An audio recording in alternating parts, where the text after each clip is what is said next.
आज से हम लोग मैथ्स में क्लास 8 मैथ्स में मेंसुरेशन चैप्टर को स्टार्ट करते हैं। पिछले सेशन से इस बार बहुत कुछ चेंज किया गया है। पिछले बार जो 11.1 पढ़ना था वो हटा दिया गया है। अब दूसरे एक्सरसाइज को ही फर्स्ट एक्सरसाइज मानकर चला गया है, जिसमें हम लोग को एरिया ऑफ ट्रेपेजियम से रिलेटेड क्वेश्चंस मिलेंगे, साथ में रोम्बस के एरिया से रिलेटेड क्वेश्चंस भी रहेंगे और कुछ क्वेश्चन जनरल क्वाड्रेटल से भी रहेंगे। तो हम लोग क्वेश्चन को पढ़ते जा रहे हैं और फिर उसको आंसर को हम लोग देखते जा रहे हैं। तो एक क्वेश्चन हमारे पास है जो स्क्रीन पर दिख रहा है। The shape of the top surface of a table is trapezium, find its area if its parallel sides are 1 metre and 1.2 metre and perpendicular distance between them is 0.8 metre. मतलब इस question को हम लोग को देखने के लिए बता रहा है कि एक ट्रेपेजियम है। हम लोग ट्रेपेजियम याद करते हैं एक ऐसा क्वाड्रिलेटरल जिसका सिर्फ एक अपोजिट साइड्स ही पैरेलल होते हैं। जैसे हम यहाँ पर देख पा रहे हैं, ये और ये दोनों साइड हमारा अपोजिट है और यही पैरेलल है, दूसरे तरफ से पैरेलल नहीं होता है। तो इस केस में हम लोग ट्रेपेजियम के पैरेलल साइड को देखते हैं। तो एक पैरेलल साइड का जो लेंथ है 1 मीटर है और दूसरा 1.2 मीटर है, और दोनों के जब बीच का डिस्टेंस है या हाइट भी बोल सकते हैं वो 0.8 मीटर है। तो इसका एरिया हम लोग को निकालना है। तो हम लोग याद करते हैं कि एरिया का फार्मूला क्या होता है। एरिया का फार्मूला होता है 1/2 into height into sum of parallel sides. Height को अगर हम लोग h मानते हैं तो h से रिप्रेजेंट करते हैं, और सम है पैरेलल साइड्स, मतलब ये ऊपर वाला को a मान लेंगे और नीचे वाला को b मान लेंगे, तो ये हो जाएगा a + b। अब सारा डेटा हम लोग के पास मौजूद है। हाइट जो है 0.8 है, तो 0.8 हम लोगों ने पुट किया। ए हमारा 1 मीटर है, तो ये ए की जगह 1 रिप्लेस किया। बी 1.2 है तो 1.2 यहाँ पर किया गया। अब इसके बाद 2 को जब 0.8 से कट करेंगे तो 0.4 होगा, और 1 को 1.2 से जोड़ेंगे तो 2.2 होगा। ये दोनों को जब मल्टीप्लाई करेंगे तो आंसर आएगा 0.88 मीटर स्क्वायर। हमारे पास एक दूसरा क्वेश्चन मौजूद है। The area of trapezium is 34 square centimetre and length of the one of the parallel side is 10 centimeter and height is 4 centimeter. Find the length of the other side. इस question में हमारे पास पहले से area given है 34 centimetre square, मतलब ये हमारा trapezium है, इसका 34 सेंटीमीटर स्क्वायर एरिया गिवन है।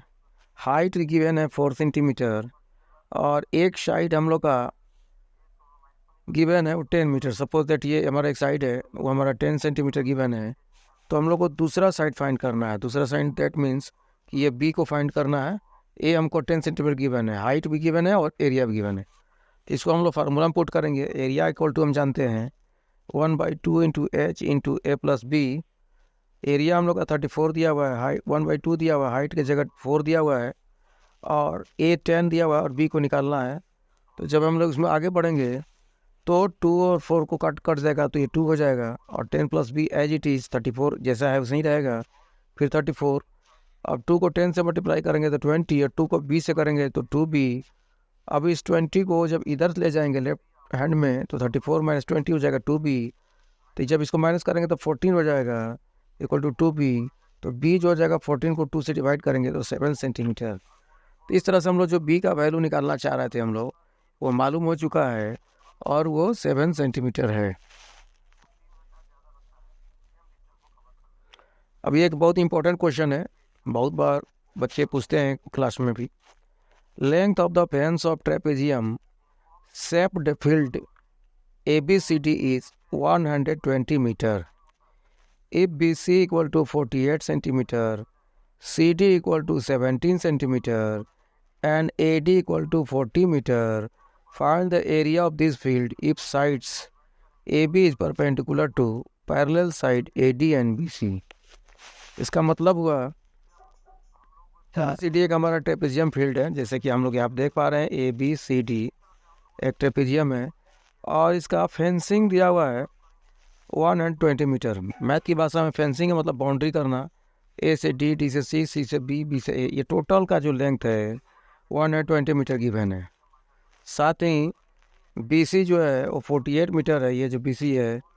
सी डी जो है वो 17 सेंटीमीटर है, ए डी जो है वो हमको 40 मीटर गिवन है। तो हम लोग को इसका एरिया निकालना है। तो एरिया निकालने के लिए हम लोग फार्मूला इस्तेमाल करते हैं 1/2 into H into A plus B. But हम लोग को इस क्वेश्चन के हिसाब से ए डी जो है वो तो मिल गया, क्योंकि ए डी गिवन है हम लोग का कि ए डी जो है वो 40 मीटर है, और बी सी जो है वो भी हम लोग का गिवन है, B C equal to 48 centimetre. मतलब बी का भी वैल्यू पता हो गया हम लोग को, लेकिन एच यहाँ नहीं पता है। क्वेश्चन हम लोग का क्लियर बता रहा है कि जो साइड ए बी जो है वो परपेंडिकुलर है ए डी और बी सी पर। इसका मतलब क्लियर हो गया कि ये जो साइड है वही इस ट्रेपेजियम का हाइट भी है। बट ये अभी तक नहीं पता हम लोग को कैसे निकलेगा। ये तो मालूम है हम लोग को कि टोटल फेंसिंग करने पर लेंथ हमारा 120 है, और हमारे पास तीनों साइड गिवन है, ए टी भी गिवन है, सी टी भी गिवन है, और बी सी भी मालूम है। तो हम लोग क्या करेंगे कि टोटल फेंसिंग में से ये तीनों साइड को माइनस कर देंगे, आ जाएगा 15 सेंटीमीटर। अब इसके बाद हम लोग फार्मूला में पुट करेंगे। फार्मूला में जब पुट करेंगे तो हमारे पास आ जाएगा 1/2 एच की जगह 15 हो जाएगा, ए 40 बी 48। आगे बढ़ेंगे तो 1/2 इंटू 15, और ये दोनों को ऐड करेंगे तो 88। 2 को जब 88 से कट करेंगे तो ये 44 हो जाएगा, और इस तरह से आंसर हमारे पास आ जाएगा 660 मीटर स्क्वायर। हम लोग और देखते हैं। The diagonal of a quadrilateral shaped field is 24 meter and the perpendicular drop on it from the remaining opposite vertices are 8 meter and 13 meter. Find the area of the field. हमारे पास एक quadrilateral है। Quadrilateral हम लोग यहाँ देख रहे हैं कि हमारा क्वाड्रिलेटरल है, इसमें एक डायगोनल है। डायगोनल जो ये देख रहे हैं ये गिवन है कि 24 मीटर है, और इसके दोनों अलग अलग अपोजिट वर्टिसेस से इस पर एक परपेंडिकुलर ड्रॉ किया गया है। एक परपेंडिकुलर 30 मीटर है और दूसरा 8 मीटर है। तो इस क्वाड्रिलेटरल शेप्ड फील्ड का एरिया कितना होगा? तो हम लोग पहले भी देख चुके हैं कि इसका फार्मूला होता है area equal to 1/2 into sum of height into best. तो हम लोग सम ऑफ हाइट कहाँ से लाएंगे? तो ये हमारा 13 मीटर है वो, और यहाँ जो 8 मीटर है इसी में से किसी एक को H1 मानेंगे और दूसरा को H2 मानेंगे। तो फिलहाल H1 को हम लोग 8 मान रहे हैं, तो 8 को रिप्लेस किया हम लोगों ने। H2 को 13 मान रहा है तो 13 रिप्लेस किया, और जो डायगोनल है वो 24 दिया हुआ है तो 24 हम लोगों ने पुट किया। अब इसको हम लोग जब आगे सॉल्व करेंगे तो हो जाएगा, ये जो 2 जो है वो 24 को कट करेगा तो 12 हो जाएगा, और 8 को 13 से ऐड करेंगे तो 21, दोनों को मल्टीप्लाई करेंगे तो आ जाएगा 252 मीटर स्क्वायर। तो देखते हैं। The diagonals of a rhombus are 7.5 centimetre and 12 centimetre. Find its area. जैसा कि हम लोग रोम्बस जानते हैं कि ऐसा क्वाड्रिलेटरल होता है जिसमें दोनों डायगोनल जो होता है वो राइट एंगल पर बाइसेक्ट करता है। तो रोम्बस का हम लोग अगर एरिया का फार्मूला जानते हैं कि 1/2 into product of diagonal. Product मतलब मल्टीप्लाई करना दोनों डायगोनल का। तो इस केस में हम लोग 1/2 तो ले लिया, एक डायगोनल 7.5 है क्वेश्चन में ही गिवन है, और दूसरा 12 है तो इसको हम लोग 12 पुट किया। 2 को 12 से कट किया तो 6, और 7.6 जब मल्टीप्लाई किया तो 45 सेंटीमीटर स्क्वायर हमारा हो गया। एक और क्वेश्चन जो बहुत ही इम्पोर्टेंट है और बहुत समझने वाली है, इसमें हम लोग को बोल रहा है कि find the area of rhombus whose sides is 5 centimeter and whose altitude is 4.8 centimeter. If one of its diagonal is 8 centimeter long, find the length of other diagonal. हमारे पास एक रोम्बस है जिसका नाम ABCD है, और इसमें एक बेस दिया हुआ है, मतलब कि साइड दिया हुआ है 5 सेंटीमीटर, और उस पर एक हाइट आता है, एल्टीट्यूड खींचा गया 4.8, और इस फिगर में एक डायगोनल हम लोग को 8 सेंटीमीटर लॉन्ग दिया है। तो दूसरा डायगोनल कितना होगा इसको निकालना होगा। तो हम लोग जानते हैं ये रोम्बस का डायगोनल जब गिवन हो तो उसका एरिया का फार्मूला होता है प्रोडक्ट ऑफ डायगोनल, तो 1/2 और एक डायगोनल 8 दिया, दूसरा डायगोनल हमको नहीं दिया, इसी को निकालना है।